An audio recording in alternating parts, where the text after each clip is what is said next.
माझे नाव पूजा. दिसायला माझं आयुष्य अगदी परिपूर्ण, नीटनेटकं आणि सुखी वाटायचं. प्रशस्त घर, हाताशी सगळ्या सोयीसुविधा आणि शांत दिनक्रम. या चकचकीत आणि शांत दिसणाऱ्या आयुष्याच्या आत एक प्रचंड रिकामेपणा दडला होता. माझ्या लग्नाला 3 वर्ष पूर्ण झाली होती.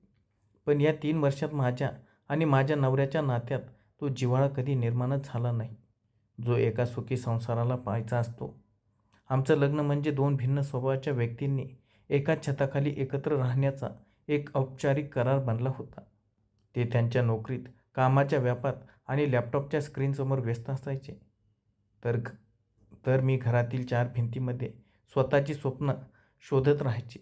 संवाद उरला होता ते फक्त जेवण काय बनवलं किंवा माझं हे सामान कुठे ठेवलं इतकाच. भावनांचा, प्रेमांचा आणि आपुलकीचा दुष्काळ असलेल्या या घरात मी रोज एक नीरस आयुष्य जगत होते. अशा या तुटलेल्या, शांत आणि एकाकी आयुष्यात सकाळची ती 5 मिनिटं माझ्यासाठी एखाद्या ताज्या हवेच्या झुळकीसारखी यायची. ती 5 मिनिटं माझ्या संपूर्ण दिवसाला एक नवा अर्थ द्यायची, जगण्याची नवी उमेद द्यायची. दररोज सकाळी 7 वाजता दारावरची बेल वाजायची. तो घड्याळाच्या काट्यासारखा अगदी वेळेचा पक्का होता. बेलचा तो आवाज ऐकला की माझ्या मनात एक वेगळीच हालचाल सुरू व्हायची. मी हातातलं काम तसंच सोडून पदर नीट करत घाईघाईने दाराकडे धाव घ्यायची. दार उघडलं की समोर 22 ते 23 वर्षाचा एक तरुण, उमदा मुलगा उभा असायचा. त्याचं नाव होतं आकाश. त्याच्या हातात दुधाची पिशवी असायची, डोळ्यात एक निरागस चमक आणि चेहऱ्यावर अगदी मनापासून दिलेलं निष्पाप हास्य. शुभ सकाळ पूजाताई, हे घ्या आजचं दूध, अतिशय नम्र आणि गोड आवाजात तो म्हणायचा. त्याचा तो फ्रेश आणि उत्साही आवाज ऐकूनच माझ्या मनावरचा सगळा ताण क्षणात पळून जायचा. आकाश फक्त दूध घेऊन निघून जाणाऱ्या इतर डिलिव्हरी बॉयसारखा अजिबात नव्हता. तो अत्यंत सुजाण, हुशार आणि विचाराने प्रगल्भ होता. त्याचे वडील लवकरच वारल्यामुळे कुटुंबाची जबाबदारी त्याच्या खांद्यावर आली होती. त्याच्या पायावर उभं राहण्यासाठी तो सकाळी लवकर उठून दुधाची डिलिव्हरी करायचा आणि दिवसभर कॉलेजमध्ये जाऊन शिक्षण पूर्ण करायचा. इतकी प्रतिकूल परिस्थिती असूनही त्याच्या चेहऱ्यावर कधीच थकवा किंवा लाचारी दिसत नसे. उलट त्याच्यात एक अफाट आत्मविश्वास आणि सकारात्मक ऊर्जा असायची. हळूहळू आमची ओळख वाढली. सुरुवातीला फक्त शुभ सकाळ पुरत्या मर्यादित असलेल्या गप्पा आता हळूहळू विस्तारू लागल्या होत्या. कधी बाहेर पडणाऱ्या पावसावर, कधी थंडीच्या कडाक्यावर, तर कधी वर्तमानपत्रातील एखाद्या महत्त्वाच्या बातमीवर आम्ही बोलायचो. कधी-कधी मला पुस्तकाची आवड आहे हे समजल्यावर तो चांगल्या लेखकाच्या पुस्तकाबद्दल बोलायचा. त्याच्याशी बोलताना मला कधीच असं वाटलं नाही की मी एका दूधवाल्याशी बोलत आहे. उलट एका अत्यंत सुजाण आणि समजदार मित्राशी गप्पा मारल्याचं समाधान मिळायचं. पूजाताई, आज खूप छान वाटतंय हवामान. आज मस्त गरमागरम चहा प्या, असं तो हसत म्हणायचा आणि त्याच्या त्या साध्या वाक्यानेही माझ्या संपूर्ण दिवसाची सुरुवात सुंदर व्हायची. माझ्या आयुष्यात जे प्रेम, जो संवाद आणि जो आदर मला नवऱ्याकडून कधी मिळाला नाही, तो आदर आणि आपुलकी मला आकाशच्या त्या साध्या, निष्पाप संवादातून मिळत होती. माझ्यासाठी तो फक्त एक दूधवाला नव्हता, तर माझ्या एकाकी आयुष्यात प्रकाशचा एक छोटासा किरण होता. सकाळी 6 वाजल्यापासूनच माझं लक्ष घड्याळाकडे असायचं. 7 कधी वाजतात आणि दारावरची बेल कधी वाजते याची मी आतुरतेने वाट पाहायचे. आरशासमोर उभे राहून स्वतःला निव्हाळणं, केस व्यवस्थित करणं आणि दाराकडे डोळे लावून बसणं, हे सगळं नकळत घडू लागलं होतं. माझ्या कोरड्या पडलेल्या आयुष्यात त्याच्या येण्याने एका नवा उत्साह, एक नवी उमेद निर्माण झाली होती. रोज सकाळी होणारी ती 5 मिनिटाची भेट माझ्यासाठी आयुष्यातील सर्वात मौल्यवान क्षण बनली होती आणि या सुंदर प्रवासाची नुकतीच कुठेतरी सुरुवात झाली होती. दिवस अगदी नेहमीसारखे सुरू होते. सकाळचे 7 वाजले की माझ्या मनातील उत्सुकता ताणली जायची. पण एका दिवशी मात्र काहीतरी वेगळंच घडलं. सकाळचे 7 वाजले, 7:30 वाजले आणि मग 8 वाजले, पण दारावरची बेल काही वाजली नाही. माझ्या हातातला चहाचा कप थंड पडला, पण माझं लक्ष मात्र सारखं घड्याळाकडे आणि दाराकडेच होतं. आकाश अजून कसा आला नाही? तो तर कधीच उशीर करत नाही, असा विचार करून माझं मन अस्वस्थ व्हायला लागलं. मनात नाना भलत्या सलत्या शंका येऊ लागल्या. तो बरा असेल ना? त्याला काही झालं तर नसेल ना? नेहमी शांत राहणाऱ्या माझ्या मनात आज काळजीचं एक मोठं वादळ उठलं होतं. मी सारखी खिडकीतून बाहेर डोकावून पाहत होते, पण रस्त्यावर त्याचा पत्ता नव्हता. जवळपास 7:45च्या सुमारास अचानक दारावरची बेल वाजली. बेलचा आवाज ऐकताच मी जणू धावतच दाराकडे गेले. अगदी घाईघाईने मी कडी काढली आणि दार उघडलं. समोर आकाश उभा होता, पण आज त्याच्या चेहऱ्यावर ते नेहमीचं प्रसन्न आणि निखळ हास्य नव्हतं. त्याच्या डाव्या पायाला पांढरी पट्टी बांधलेली होती आणि तो एका पायावर वजन टाकून अगदी लंगडत उभा होता. त्याच्या कपाळावर वेदनेचे बारीक थेंब जमा झाले होते. "आकाश, काय झालं हे? तू बरा आहेस ना?" मी अजिबात वेळ न घालवता अत्यंत काळजीत पडून विचारलं. त्याने नेहमीप्रमाणे स्वतःच्या वेदना लपवण्याचा प्रयत्न केला. चेहऱ्यावर एक कसाबसा हसू आणत तो म्हणाला, "काही नाही पूजाताई, जरा घाईघाईत गाडी घसरली सकाळी. पावसाने रस्ता निसरडा झाला होता. थोडं खरचटलंय, एवढंच. उशीर झाला म्हणून मी म्हटलं दूध देऊन जावं." त्याच्या त्या वाक्याने माझ्या मनात त्याच्याबद्दलचा आदर अजूनच वाढला. स्वतःला इतकी दुखापत झालेली असतानाही तो कामाशी प्रामाणिक राहून माझ्या दारात उभा होता. पण मला स्पष्ट दिसत होतं की त्याला उभं राहणंही कठीण जात होतं. त्याचा पाय थरथरत होता. "पिशवी खाली ठेव आधी आणि आत ये," मी थोड्या रागाच्या आणि अधिक काळजीच्या सुरात ठामपणे म्हणाले. "नको पूजाताई, मी निघतो. अजून पुढे पण दूध द्यायचं आहे," तो अडखळत म्हणाला. "आकाश, मी काय सांगते ते ऐक. आत ये आधी." मी त्याचा हात धरून त्याला घरात आणलं. तो संकोचात आत आला. मी त्याला हळुवारपणे सोफ्यावर बसवलं. त्याची दुधाची पिशवी टेबलावर ठेवली. मी घाईघाईने बाथरूममधून गरम पाणी आणि कॉटन आणलं. त्यानंतर कपाटातून प्रथमोपचार पेटी काढून त्याच्या शेजारी बसले. त्याच्या पायाची पट्टी रक्ताने थोडी लाल झाली होती.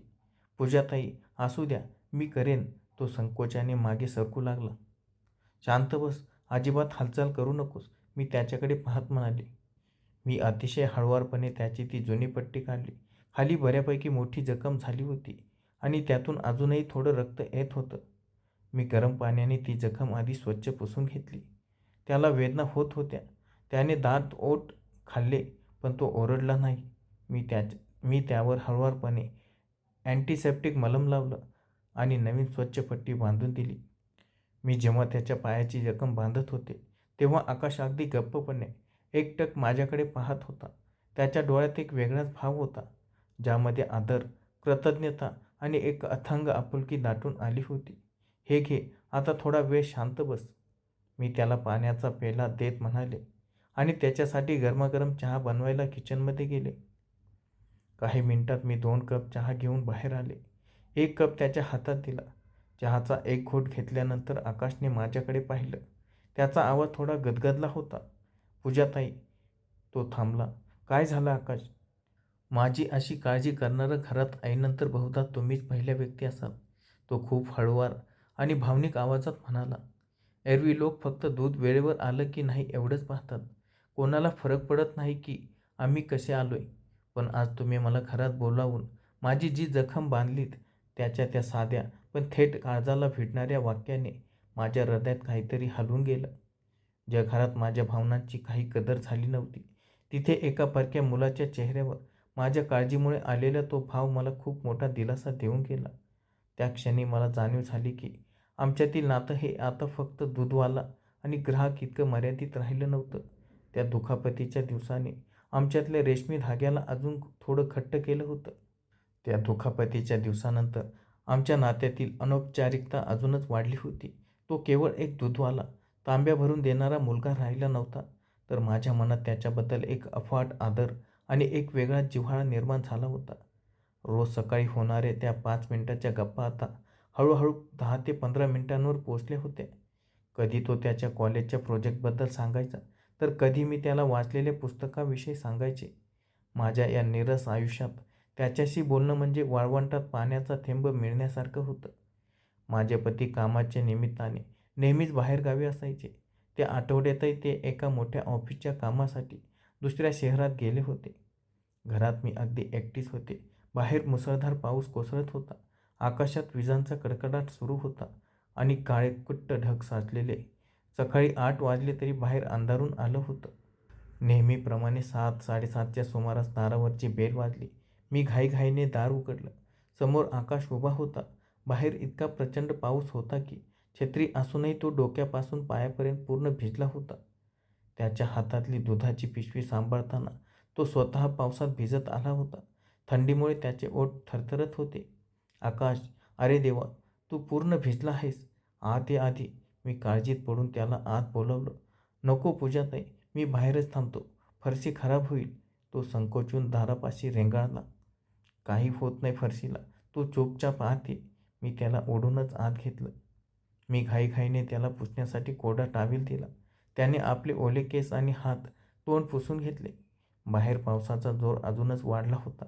वारा इतका वेगाने वाहत होता की घरात बसूनही त्याचा आवाज स्पष्ट ऐकू येत होता. अशा पावसात थोडा वेळ थांब इथेच. पाऊस कमी झाला की जा, मी म्हणाले आणि त्याच्यासाठी गरमागरम चहा बनवायला किचनमध्ये गेले. काही वेळातच मी 2 कप आले घातलेला चहा आणि बिस्किट घेऊन हॉलमध्ये आले. तो सोफ्यावर शांतपणे बसला होता. मी त्याच्या शेजारी थोड्या अंतरावर बसले. आम्ही दोघेही आता चहाचा कप धरून खिडकीतून बाहेर पडणाऱ्या पावसाकडे पाहत होतो. बाहेर पावसाची संततधार आणि घरात एक शांत, प्रसन्न वातावरण. त्या शांततेत एक वेगळंच गूढ आणि भावनिक आकर्षण दडलं होतं. पूजाताई, तुमच्या घरात आलं की मला एक वेगळी शांतता मिळते. चहाचा घोट घेत आकाश हळुवार आवाजात म्हणाला. बाहेर जगाची खूप पळापळ सुरू असते, पण इथे आलं की असं वाटतं वेळ थांबली आहे. मी त्याच्याकडे पाहिलं.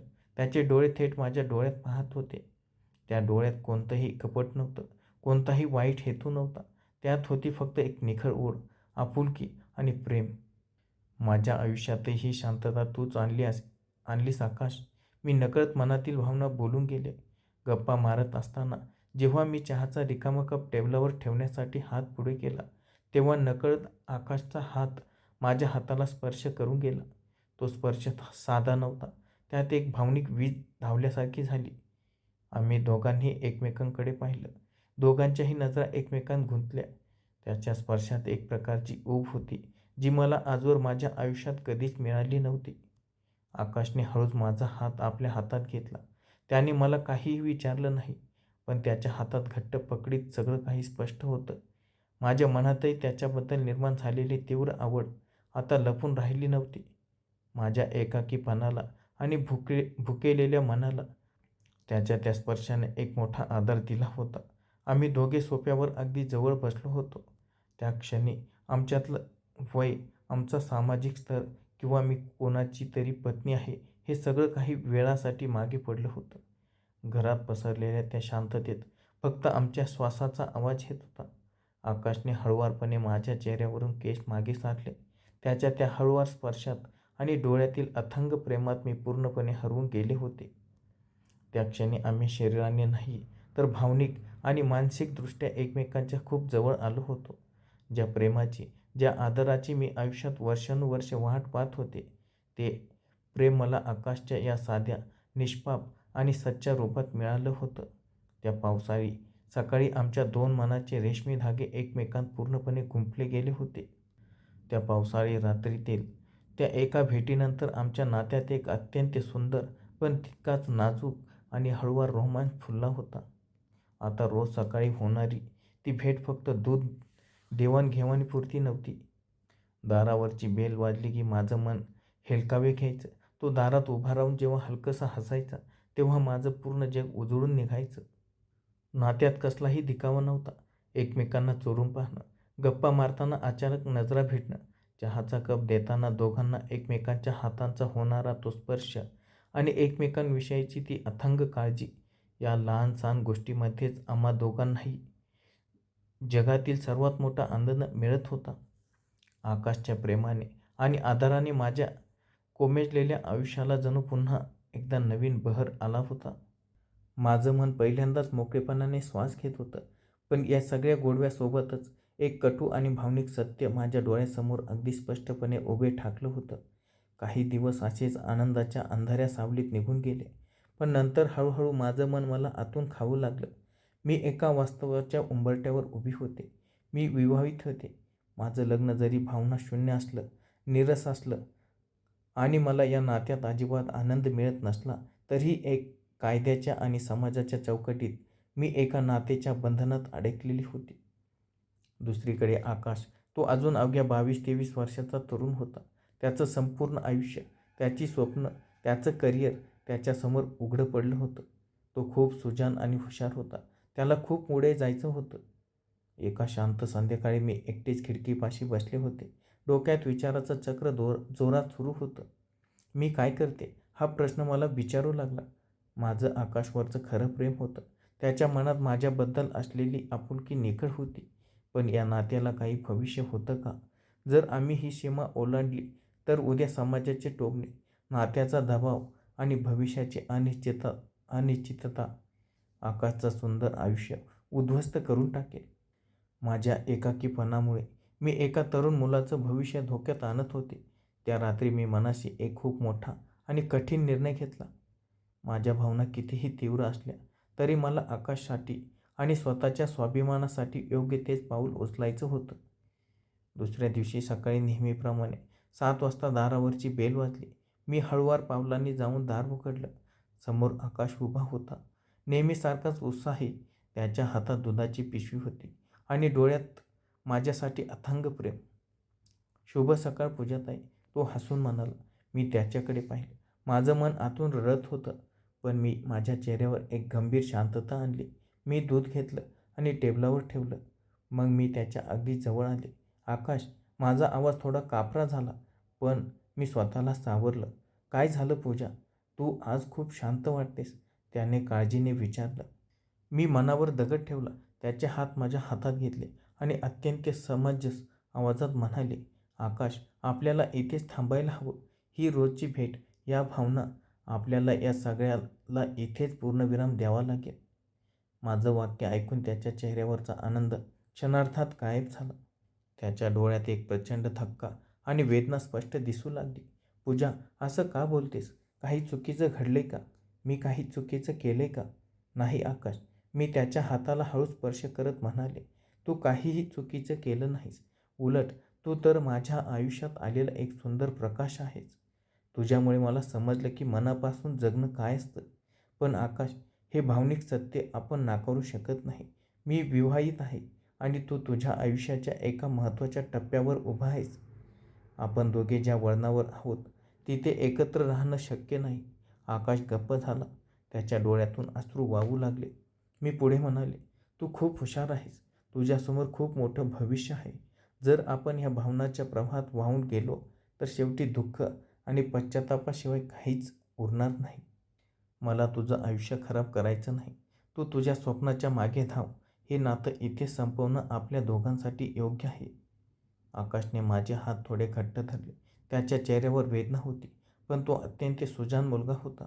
त्याला परिस्थितीचं गांभीर्य आणि माझ्या शब्दांमधील सत्यता पूर्णपणे पटली होती.